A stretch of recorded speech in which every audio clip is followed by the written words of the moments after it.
Hello everyone, welcome back to my channel. This is channel com with Nishtha. जैसा कि आप सभी जानते हैं कि हम क्लास 11th बिजनेस स्टडीज़ की सीरीज़ कर रहे हैं, जो DSSB PGT कॉमर्स के एस्पिरेंट्स के लिए भी बहुत ज़्यादा बेनिफिशियल होने वाली है। अभी हम कर रहे हैं chapter number 1, business, trade and commerce. में से हमने what is business, characteristics of business, trade and commerce क्या होता है, कौन कौन सी कैटेगरीज होती हैं, ठीक है, ये सब चीज़ें हम ऑलरेडी कवर कर चुके हैं। ओके, तो सबसे पहले हम देख लेते हैं ऑब्जेक्टिव्स ऑफ बिजनेस क्या होते हैं। ठीक है, तो बेसिकली आप सभी को पता है कि बिजनेस हम किस लिए करते हैं। Only thing that we think that we do business is to earn profits. क्या हम सिर्फ प्रॉफिट्स अर्न करने के लिए बिजनेस करते हैं? That is not enough. अगर आप सिर्फ प्रॉफिट करने के लिए बिजनेस कर रहे हैं तो वो सफिशिएंट और इनफ नहीं है। ठीक है, we have many other goals, और अगर हमें एक्सीलेंस को अचीव करना है तो हमें सिर्फ प्रॉफिट अचीविंग ही अपना एक गोल नहीं रखना। ठीक है, we have many other objectives that we are going to discuss now. ठीक है, first one here is market standing. ठीक है, market standing is the main objective, कि मार्केट में स्टैंड होना है। कोई भी बिजनेस अगर स्टैंड होना चाहता है, मार्केट में लॉन्ग टर्म सक्सेस पाना चाहता है, तो उसको एक गुडविल और रेप्यूटेशन बनानी पड़ती है अपनी। ठीक है, goodwill and reputation of one's business is paramount to succeed and prosper. ठीक है, तो आपको एक गुडविल, अपनी एक इमेज बनानी है इन the market, so that you earn more profits. जब तक आपकी मार्केट स्टैंडिंग नहीं होगी, प्रॉफिट्स ऐसे आप नहीं अर्न कर पाएंगे in long run. So this should be one of your objectives, कि आप अपने बिजनेस एंटरप्राइज को एम करें to stand for long, stand stronger. और किस लिए? उससे क्या होगा? You have to give your best to your customers, reasonable prices पे अपने प्रोडक्ट्स को ऑफर करना, so that you can maintain your customer and you can achieve customer satisfaction. Number 2 is innovation. So your second objective of doing business is innovation. अगर आप अपने business में innovation नहीं करोगे तो what will happen? You will not scale up in your business. आपके profits increase नहीं होंगे, और अगर आपके profits increase नहीं होंगे, you cannot stand for long in the market. ठीक है, innovation is an introduction of any new idea or methods in the way something is done. कोई भी new method or any kind of innovation, that is introduction to new idea, new product or anything like that.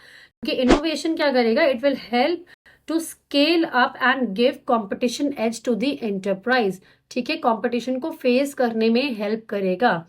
Fine. So innovation is very very important, and you can see here that no business enterprise can flourish in a competitive world without innovation. And if you do not do any kind of innovation in your business, उसकी वजह से क्या होगा? आपका business जो है उसका pace slow होता चला जाएगा एंड प्रॉफिट्स कम होने लग जाएंगे। ठीक है, so second objective is innovation. First क्या था? Market standing. Second, innovation. Third objective जो है that is productivity. Every business aims to increase the productivity. आपका एक इंपॉर्टेंट ऑब्जेक्टिव बिजनेस करने का प्रोडक्टिविटी भी होना चाहिए। आपकी जो आउटपुट है वो कितनी आ रही है? It should be efficient. ठीक है, in order to ensure continuous survival and progress, every enterprise must aim at greater productivity through the best use of available resources. मतलब आपको सिर्फ प्रोडक्टिविटी नहीं करनी है, greater productivity is not the aim. The aim is to produce in a greater amount, ठीक है, but with best use of available resources. That means जो भी आप रिसोर्सेज यूज कर रहे हो उनको ऑप्टिमम यूटिलाइज करना है। ठीक है, that is called efficiency. When you complete the task, okay, when you complete the given task but with efficiency, that means with optimum utilization of resources, ना आप wastage कर रहे हो resources की, जिसकी वजह से आपकी productivity भी अच्छी हो रही है। ठीक है, so number 3 is productivity. Number 4, physical and financial resources. So when we talk about physical and financial resources, physical resources are your fixed assets and financial resources are your funds that you require to do business. So one of your aim to do the business is that you acquire fixed assets, you acquire the physical resources in your business, and you acquire the financial resources as well, ताकि आपके पास optimum amount of funds हो, ठीक है, enough amount of funds हो to proceed with your business. अपने day to day activities के लिए आप के पास फाइनेंशियल रिसोर्सेज होने बहुत ही जरूरी हैं. Fine. Number 5 is earning profits. The next objective of your business is earning profits. ये तो आप सभी जानते हैं, बिजनेस किस लिए किया जाता है? To earn profit. Okay, objective of business is to earn profit on the capital employed. जितना भी आपने पैसा उसमें एम्प्लॉय किया हुआ है, लगाया हुआ है, इन्वेस्ट किया हुआ है, so your aim is to earn profit on that capital. ठीक है. And profitability refers to the profit in relation to capital investment. हमेशा प्रॉफिटेबिलिटी जो देखी जाती है वो देखी जाती है in reference in relation to the capital investment. कितना आपने इन्वेस्टमेंट किया हुआ है और कितने आपको रिटर्न्स मिल रहे हैं. Right. So this is the main objective of doing a business and it is important for its survival and growth. ठीक है. For your growth and survival it is important that you earn reasonable profits in your business, and if you don't then there is no benefit of doing a business. ठीक है. long term benefit नहीं है. The last number 6 objective of doing a business is social responsibility. That means you are responsible to the society as well. Social responsibility refers to the obligation of business firm to contribute resources for solving social problems and work in a socially desirable manner.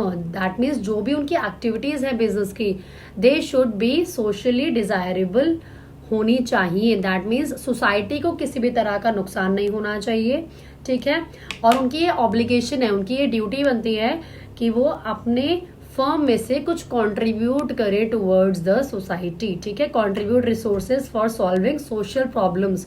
Social problems को solve करने के लिए अपनी तरफ से कुछ contribute करें. ठीक है. रिसोर्सेज कंट्रीब्यूट करें एंड इस तरह से काम करें कि सोशली डिजायरेबल मैनर हो. वो मतलब सोसाइटी को किसी भी तरह से नुकसान नहीं पहुंचाना है.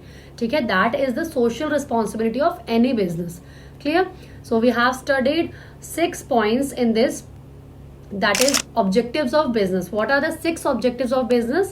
Number one is market standing. आपका एक एम होना चाहिए कि आपको गुडविल और रेपुटेशन अपनी मार्केट में बनानी है, मार्केट में स्टैंड करना है.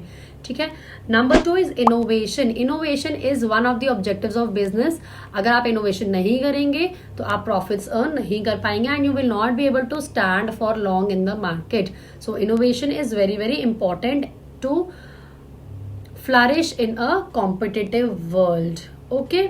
Number 3 is productivity. आपको प्रोडक्टिविटी करनी है, ग्रेटर प्रोडक्टिविटी करनी है बट एफिशिएंटली. ठीक है. To best utilize your resources. Fine. Number 4 is physical and financial resources. That means आपको physical resources acquire करने हैं और financial resources भी acquire करने हैं to smoothly run your business. Efficiently सारे काम हो सके तो उसके लिए आपको physical resources, that means fixed assets, and financial resources, that means your funds, वो आपके पास sufficient होने चाहिए to run your business smoothly. ठीक है. So that is also one of the objective of doing a business. Number 5 is earning profits. Number 5 is earning profits. So profit earn करना तो हमारा सबसे पहला मोटिव हमें पता ही है. ठीक है. And number 6 is social responsibility. Clear to all? So social responsibility क्या है? हमारी एक obligation बनती है towards the society that we contribute resources for social problems. ठीक है. And number 2, that we work in a socially desirable manner. Clear? So these are the 6 points of objectives of business. So thank you everyone for joining with me. मिलते हैं हम हमारी next video में. अगर आपको मेरी वीडियो अच्छी लगी हो तो please don't forget to like, subscribe and share to my channel. Thank you.